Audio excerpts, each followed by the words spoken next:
প্রিয় শিক্ষার্থীবৃন্দ, তোমরা সবাই কেমন আছো? আশা করি সবাই ঘরে সুস্থ আছো, স্বাভাবিক আছো। এবং এই করোনার প্রাককালে আমরা লেখাপড়া থেকে দূরে আছি। সুতরাং আমাদের সবসময় অনলাইন ক্লাস অথবা ভিডিও ক্লাসগুলো দেখার সুযোগ তৈরি করতে হবে, না হলে লেখাপড়া থেকে অনেক দূরে সরে যেতে হবে। তো যেহেতু করোনা চলছে, তখন আমরা সরাসরি তোমাদেরকে সেবা দিতে পারবো এটা আমরা আসলেই বলতে পারছি না। তো অনলাইন ক্লাসে আমরা যে ভিডিওটা দেওয়া হয় এটা তোমরা দেখবে, তাহলে আস্তে আস্তে সব টপিকগুলো ইজি হয়ে যাবে আশা করি। তো আজকে আমরা একাদশ ও দ্বাদশ শ্রেণীর উৎপাদন ব্যবস্থাপনা ও বিপণন এই সাবজেক্টের একটি টপিক নিয়েছি, সেটা হচ্ছে calculating break even point. Calculating break even point হচ্ছে পণ্যের মূল্য নির্ধারণ করার একটা পদ্ধতি।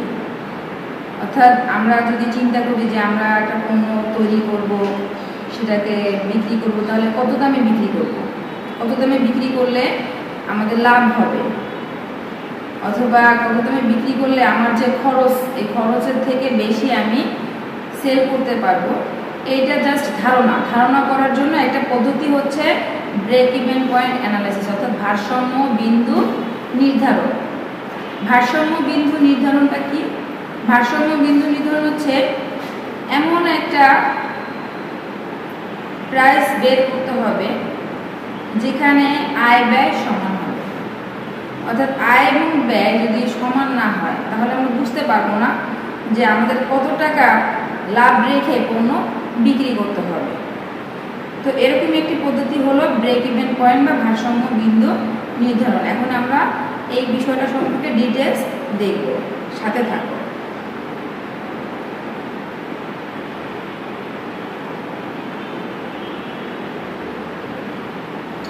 আমরা দেখতেছি বেসিক ব্রেক ইভেন অ্যানালাইসিস বলা হচ্ছে business must make a profit to survive.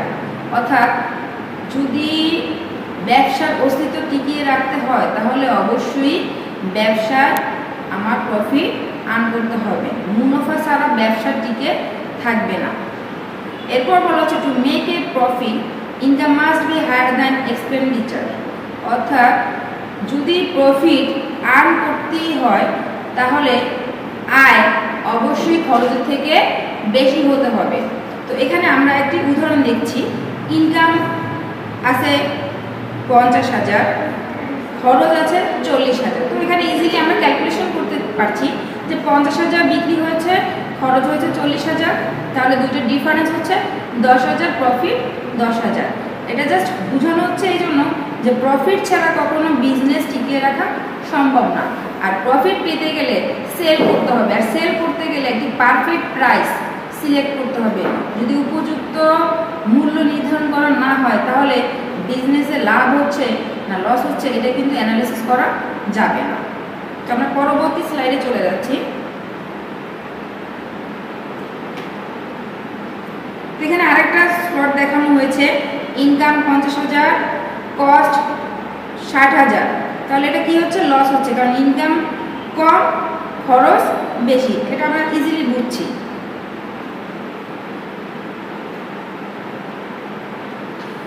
এরপর হচ্ছে the basic of break even analysis 2। এক নম্বরে ছিল কি? এক নম্বরে ছিল যে ব্যবসা করতে গেলে প্রফিট করতে হবে, আর যদি প্রফিট করতে হয় তাহলে অবশ্যই খরচের থেকে ইনকামটা বেশি হতে হবে। আর দ্বিতীয় অ্যানালাইসিসে বলতেছে যে দেয়ার আর টু টাইপস অফ কস্ট। অর্থাৎ একটি অর্গানাইজেশনে দুই ধরনের খরচ থাকে। প্রথম খরচ আমি ধরলাম ভ্যারিয়েবল কস্ট। ভ্যারিয়েবল কস্ট কি? যে ব্যয়টা পরিবর্তনশীল, অর্থাৎ মার্কেটের উপর নির্ভর করতেছে, কখনো দাম বাড়তেও পারে, কখনো দাম কমতেও পারে। অর্থাৎ যে খরচগুলো সময়ের সাথে পরিবর্তন হতে পারে বা ইউনিটের সাথে পরিবর্তন হতে পারে, তাকে বলা হচ্ছে পরিবর্তনশীল ব্যয়। Variable cost increase by a step every time and extra product is sold. এখানে একটি এক্সাম্পল আছে, cost of ice cream cornet in ice cream shop. অর্থাৎ আইসক্রিমের দাম এক এক সময় এক এক রকম হতে পারে, সেটা নির্ভর করছে কাঁচামালের উপরে। আইসক্রিম তৈরি করার জন্য যে সমস্ত কাঁচামাল বাজারে কিনতে পাওয়া যায়, এই কাঁচামালগুলো সবসময় মার্কেটে ফিক্সড প্রাইসে থাকে না। এই কাঁচামালগুলো কখনো দাম বাড়ে, কখনো দাম কমে। সুতরাং এই জন্য এটাকে বলা হচ্ছে, এটা হচ্ছে পরিবর্তনশীল ব্যয়। আর এটা হচ্ছে ফিক্সড কস্ট, যেটা have to pay even know product are sold, অর্থাৎ আপনি বিক্রি করেন অথবা নাই বা করেন, এই টাকার খরচ আপনার সবসময় হতেই থাকবে, অর্থাৎ এই টাকার কোনো পরিবর্তন হবে না। এটা আমরা সহজে একটু এক্সাম্পল দিচ্ছি, যে সাপোজ একটি কোচিং সেন্টার ভাড়া নিলে, কোচিং সেন্টারের জন্য একটি রুম ভাড়া নেওয়া হলো। এবার কোচিং সেন্টারে কি পরিমাণ স্টুডেন্ট ভর্তি হলো তার উপরে তার ঘর ভাড়া নির্ভর করে না। স্টুডেন্ট পড়াশোনা করুক, আসুক নাই বা আসুক, কিন্তু কোচিং সেন্টারদেরকে ওই রুমের ভাড়া প্রত্যেক মাসে ফিক্সড একটা ভাড়া দিতেই হবে। এটাকে বলা হচ্ছে ফিক্সড কস্ট। অর্থাৎ স্টুডেন্ট আসুক, ইনকাম আসুক নাই আসুক, এটার উপর ডিপেন্ড করতেছে না যে ফিক্সড কস্ট কমবে কিনা অথবা বাড়বে কিনা। ফিক্সড কস্ট বলতে যেটাকে একটা নির্দিষ্ট অর্থ, যেটা পরিবর্তন সাধারণত খুব একটা হয় না। তো আমরা বুঝলাম, প্রথমে অ্যানালাইসিস 1-এ আমরা বুঝলাম প্রফিট করতে হবে, আর প্রফিট করতে গেলে অবশ্যই খরচের থেকে বেশি বিক্রি করতে হবে। দ্বিতীয় অ্যানালাইসিসে আমরা দেখলাম দুইটা কস্ট, যে কস্টগুলো আমাদের অ্যানালাইসিস করতে হবে, একটা হচ্ছে ভ্যারিয়েবল কস্ট, একটা হলো ফিক্সড কস্ট, অর্থাৎ একটি পরিবর্তনশীল ব্যয়, একটি হচ্ছে স্থায়ী ব্যয়। পরিবর্তনশীল ব্যয় সময়ের সাথে, মার্কেট পরিবর্তনের সাথে চেঞ্জ হতে পারে, কিন্তু ফিক্সড কস্ট চেঞ্জ হবে না, অর্থাৎ স্থায়ী ব্যয় স্থায়ী থাকবে। তো আমরা পরবর্তী স্লাইডে চলে যাচ্ছি।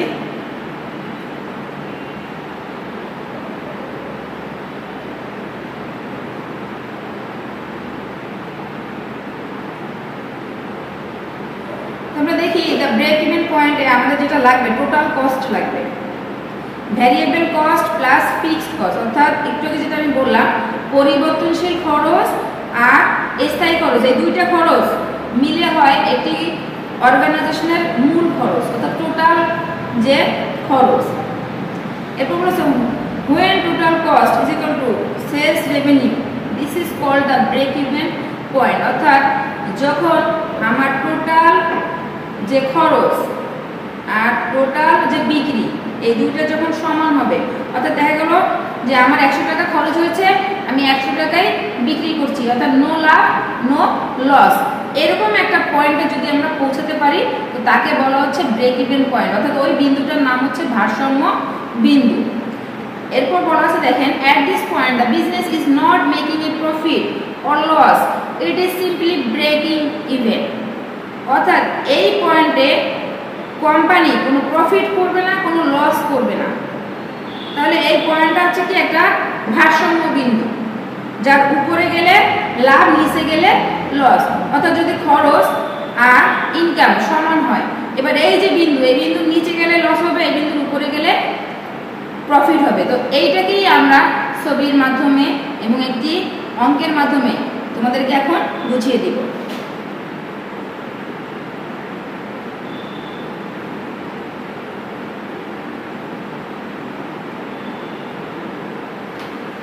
তো আমরা এখানে একটি গল্প নিচ্ছি, কেন আমরা ব্রেক ইভেন বিন্দু নির্ধারণ করব। তো ব্রেক ইভেন বিন্দু আমরা নির্ধারণ করব কেন, এটা জানার জন্য আমাদের একটা एग्जांपल আছে। তো আমরা এখানে একটা নাম নিয়েছি টম। তো Tom can hire an ice cream van for an afternoon at summer fair, অর্থাৎ গ্রীষ্মকালে টম একটি আইসক্রিম ভ্যান ভাড়া করেছে, সে আইসক্রিম বিক্রি করতে চায়। The van hire will be 100 and the cost of cornet ice cream ETC will 50 per ice cream, অর্থাৎ van ভাড়া বাবদ 100 টাকা ভাড়া দিতে হবে, এটা হচ্ছে ফিক্সড কস্ট। এই 100 টাকা ফিক্সড কস্ট, অর্থাৎ টম একটি ভ্যান ভাড়া করলো এবং এই ভ্যান ভাড়া করে সে আইসক্রিম বিক্রি করবে। এবার আইসক্রিম বিক্রি হোক অথবা নাই হোক, টমকে অবশ্যই ভ্যানের এগেনস্টে 100 টাকা ভাড়া দিতে হবে। একটু আগে আমরা যেটা বলছি যে খরচের কোনো পরিবর্তন হবে না, অর্থাৎ প্রোডাক্ট সেল হোক আর না হোক, টমকে অবশ্যই 100 টাকা ভ্যান ভাড়া দিতে হবে। এরপর বলা হচ্ছে যে এই আইসক্রিম প্রতি পিস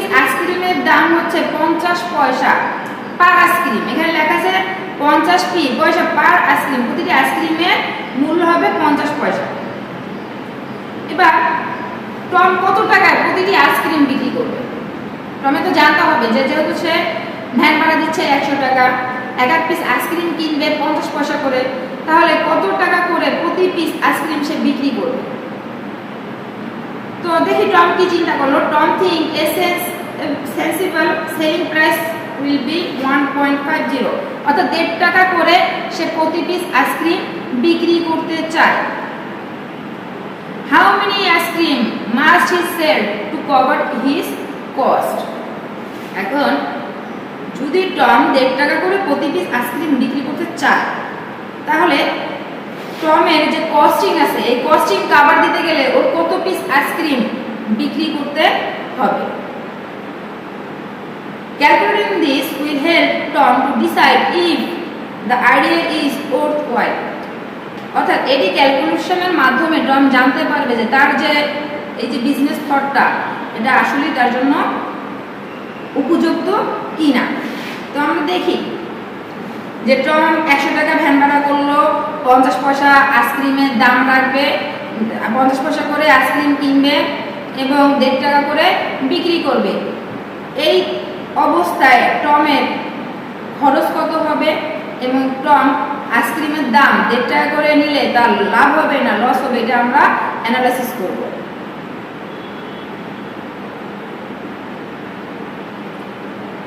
আমরা একটু বোর্ডে চলে যাচ্ছি। বোর্ডের মাধ্যমে আমরা দেখব, এখানে বোর্ডে লেখা আছে ভারসাম্য বিন্দু নির্ণয়ের একটি সূত্র দেওয়া আছে। Break even calculation.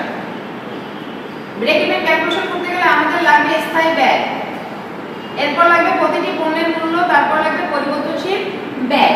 তো আমরা টমের স্থায়ী ব্যয় দেখছিলাম হচ্ছে 100, অর্থাৎ টম আইসক্রিম সেল করুক আর নাই বা করুক টমের 100 টাকা অবশ্যই দিতে হবে, যেটার নাম হচ্ছে স্থায়ী ব্যয়। এরপর হচ্ছে প্রতিটি পণ্যের মূল্য, অর্থাৎ টম কত টাকা করে প্রতিটি প্রোডাক্ট বিক্রি করছে। তো আমরা দেখলাম যে 1.5 টাকা করে প্রতিটি প্রোডাক্ট টম বিক্রি করতে চায়, তাহলে নিচে হবে 1.5 টাকা। এবার পরিবর্তনশীল ব্যয়, প্রতিটি প্রোডাক্টের ক্ষেত্রে পরিবর্তনশীল ব্যয় কি হতে পারে? পরিবর্তনশীল ব্যয় হচ্ছে আজকে টম 50 পয়সা করে আইসক্রিম কিনছে, কালকে ঠিক একই দামে প্রোডাক্ট নাও কিনতে পারে, প্রোডাক্টের দাম বাড়তেও পারে, প্রোডাক্টের দাম কমতেও পারে। সুতরাং এখানে 50 পয়সা হলো আমাদের পরিবর্তনশীল ব্যয় একটি প্রোডাক্টের এগেইনস্টে। তো আমরা দিলাম 0.50, তাহলে ইজি ক্যালকুলেশন উপরে 100 থাকলো, 1.5 টাকা থেকে 50 পয়সা চলে গেলে নিচে কিন্তু থাকে 1, অর্থাৎ 101। নিচে 1 মানে কি? শুধুই 100। তাহলে এটি হচ্ছে ভারসাম্য বিন্দু 100 তে, অর্থাৎ 100 পিস আইসক্রিম বিক্রি করার পরে টমের লাভও থাকবে না, টমের লসও হবে না। অর্থাৎ টম যদি 1.5 টাকা করে আইসক্রিম বিক্রি করতে চায়,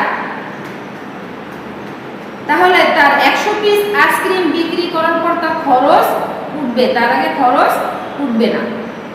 তো এটা ক্যালকুলেশনের মাধ্যমে টম কিন্তু বুঝতে পারবে যে তাহলে আমার 100 পিস আইসক্রিম বিক্রি করার পর লাভ হবে, তাহলে আমি 100 পিস আইসক্রিমের দাম 1.5 টাকা না রেখে আমি শুরু থেকে 1 টাকা 70 পয়সা করে রাখি, অথবা 1 টাকা 80 পয়সা করে রাখি, অথবা 2 টাকা করে বিক্রি করি।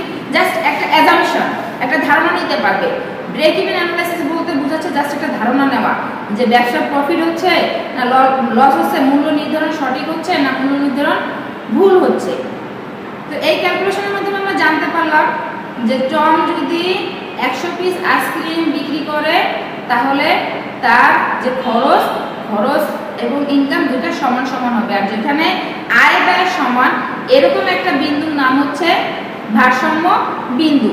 তো আমরা একটি গ্রাফ চার্টের মাধ্যমে এখন দেখব যে এটা কিভাবে গ্রাফে প্রেজেন্ট করা যায়।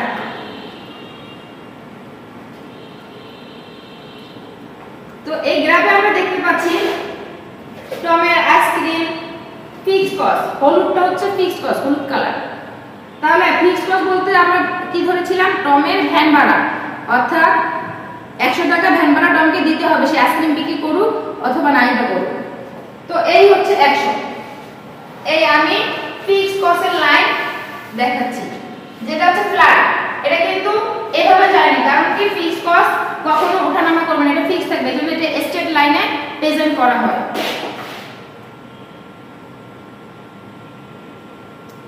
এরপরে ভ্যারিয়েবল কস্ট, অর্থাৎ ভ্যান ভাড়া এই পর্যন্ত, তারপর হবে আইসক্রিমের খরচ। তাহলে 100 উপর থেকে চলে যাবে আরেকটি কস্ট, এটা হবে পরিবর্তনশীল। কেননা এই পরিবর্তনশীল কেন আমরা দেখছি, এটা স্ট্রেট লাইনে না, এটা কখনো বিন্দু এখানে হতে পারে, কখনো এখানে হতে পারে, কখনো এখানে হতে পারে। অর্থাৎ আইসক্রিমের যে মূল্যটা দিয়ে আমরা কোম্পানির কাছ থেকে আইসক্রিমটা কিনতেছি, আজকে একদমই কিনতেছি, কালকে একদমই কিনতেছি, হয়তো মার্কেটে যদি পরিবর্তন হয়, দুধ, চিনি, আইসক্রিমের যে সমস্ত কাঁচামালের উপাদান, এগুলো যদি মার্কেটে প্রাইস বেড়ে যায়, তাহলে আইসক্রিমের দামও পরিবর্তন হবে।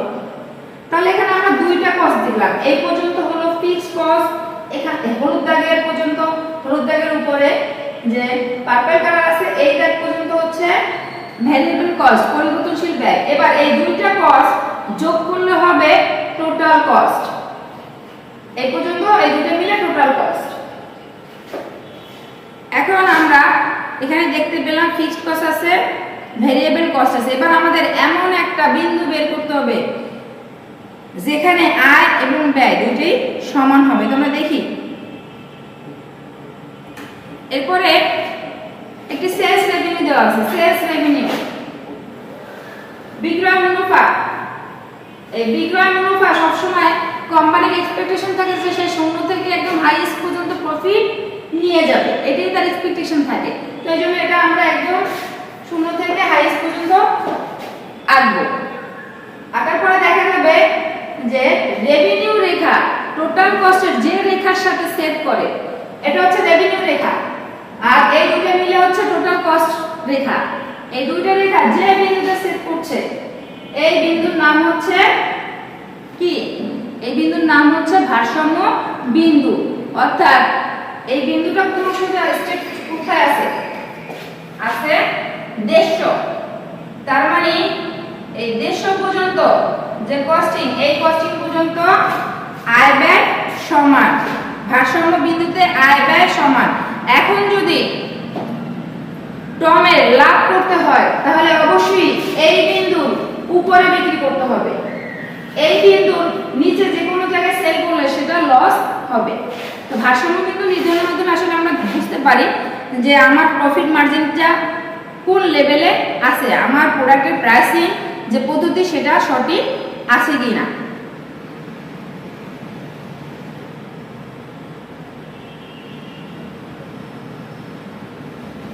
তো এখানে ব্রেক ইভেন্টে এই ডট ডট ডট ডট দিয়ে দেখানো হচ্ছে যে এটা হচ্ছে ব্রেক ইভেন পয়েন্ট, ভারসাম্য বিন্দু। তো এখানে আমরা দেখাচ্ছি এই বিন্দুর নিচে যে কোনো জায়গায় বিক্রি করলে লস, আর এই বিন্দুর উপরে যে কোনো জায়গায় বিক্রি করলে প্রফিট হবে।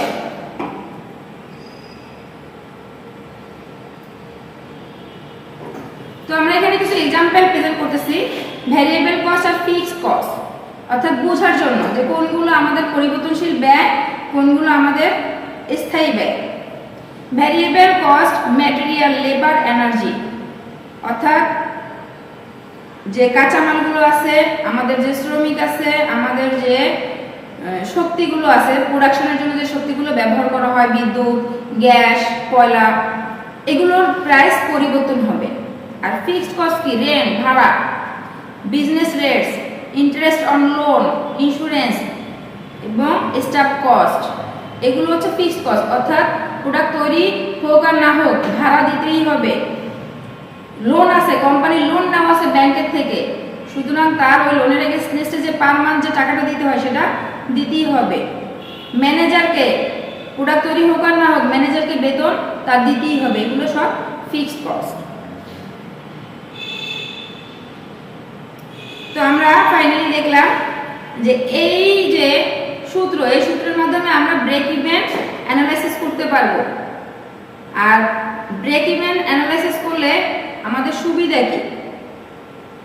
সুবিধা হচ্ছে আমরা জানতে পারলাম যে টম কত পিস আইসক্রিম বিক্রি করার পরে তার লাভ এবং লস কোনোটাই হবে না।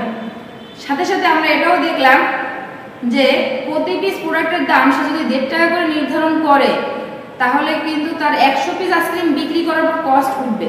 তাহলে টম এই ক্যালকুলেশন করে জানতে পারবে যে সে আসলে কত টাকা পিস আইসক্রিম বিক্রি করলে তার আরও বেশি লাভ হবে এবং তার খরচ দ্রুত উঠে আসবে। তো ভারসাম্য বিন্দু নির্ধারণ মানে হলো জাস্ট আপনার ধারণা নেওয়া। কোম্পানি একটা ধারণা করবে যে আমার কি পরিমাণ প্রোডাক্ট সেল করলে আমার তাড়াতাড়ি খরচগুলো উঠে আসবে। এরপরে কোম্পানি ডিসিশন নিতে পারে যে দেখা গেল 30,000 বা 10,000 পিস প্রোডাক্ট বিক্রি করার পর কোম্পানি বুঝলো যে বিক্রি করার পরে আমার আসল টাকা ঘরে আসবে। এরপরে যত প্রোডাক্ট বিক্রি হবে সেটাই লাভ। তাহলে শুরুতে প্রাইস প্রোডাক্টের বাড়িয়ে নিব এবং যখন আমার কস্টিং উঠে যাবে তখন কি করতে হবে, প্রাইস একটু কমিয়ে নিতে হবে। সাধারণত আমরা এটাই দেখি, কোম্পানিরা শুরু থেকে প্রোডাক্টের দামটা একটু হাই রেঞ্জে নিয়ে যায় এবং আস্তে আস্তে কি করে প্রোডাক্টের দাম কমাতে থাকে, কারণ তাদের ব্রেক ইভেনের যে বিন্দু তার উপরে সেল যখনই হয়ে যাচ্ছে তখনই সে প্রাইসটা একটু কমিয়ে দিচ্ছে। কিন্তু যতক্ষণ পর্যন্ত সে তার খরচ ক্যাপচার করতে না পারছে ততক্ষণ পর্যন্ত প্রাইসটা বেশি থাকে। তো আমরা তোমাদের সামনে পণ্যের মূল্য নির্ধারণের জাস্ট একটা পদ্ধতি উপস্থাপন করলাম। এটি পণ্য মূল্য নির্ধারণের একটি পদ্ধতি। তো আশা করি তোমরা বাড়িতে যখন এই টপিকটা দেখবে তখন এই টমের কথা মনে রাখবে যে টমের আইসক্রিম বিক্রি করতে ভ্যান লাগছিল এবং এক পিস আইসক্রিম সে 50 পয়সা করে কিনেছিল এবং প্রতি পিস আইসক্রিম সে 1.5 টাকা করে বিক্রি করতে চেয়েছিল। এরপরে এই সূত্র অ্যাপ্লাই করে তোমরা দেখতে পারবে যে কত পিস আইসক্রিম বিক্রি করলে তার লাভও হবে না, তার লসও হবে না। এরপরে তাতে কি হবে, টম অ্যানালাইসিস করতে পারবে যে সে কত টাকা প্রতি পিস আইসক্রিমের দাম নির্ধারণ করতে পারে বা করা উচিত তার যদি প্রফিট ছুতে হয়। তখন সে কি করবে, ওই ব্রেক ইভেন যে পয়েন্ট তার উপরে তার সেল করতে হবে। তো আশা করি তোমরা সকলে বুঝতে পারছো। ভালো থাকবে এবং সাথে থাকবে, পরবর্তীতে আরো নতুন নতুন টপিক নিয়ে তোমাদের সামনে উপস্থাপিত হব। ভালো থাকো, ধন্যবাদ সকলকে।